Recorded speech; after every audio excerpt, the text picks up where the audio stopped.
Анан урматтуу журналисттер байкап атасыңарбы, кыздардын бетинде бир дагы крем жок.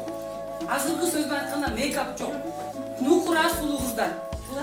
Сузак району, Айчүрөк эженин наставниеси, шакирттери. Сузак районунун атынан катышып жатам. Мени биринчи колдоого баштаганда Чумаков каналынын продюсеринин орунбасары Каныке Жунусова мени сунуштапты. Чачыман улам сунуштаса керек. Ошол программасын көрдүм. Идея аябай жакты мага.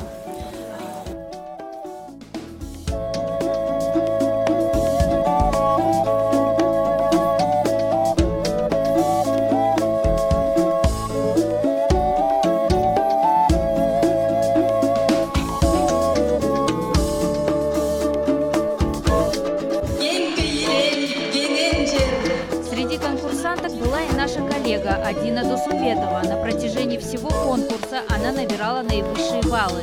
Всего 3 балла отделили ее от 3-го места. Безумно рада была поучаствовать в этом конкурсе. Могу сказать, что все девушки были хороши. Каждая из нас достойна победы. Мой образ исконно кыргызский. На мне сейчас шукөлё из натурального меха. Жилетка с национальными узорами. Надеюсь, что мое выступление понравилось членам жюри.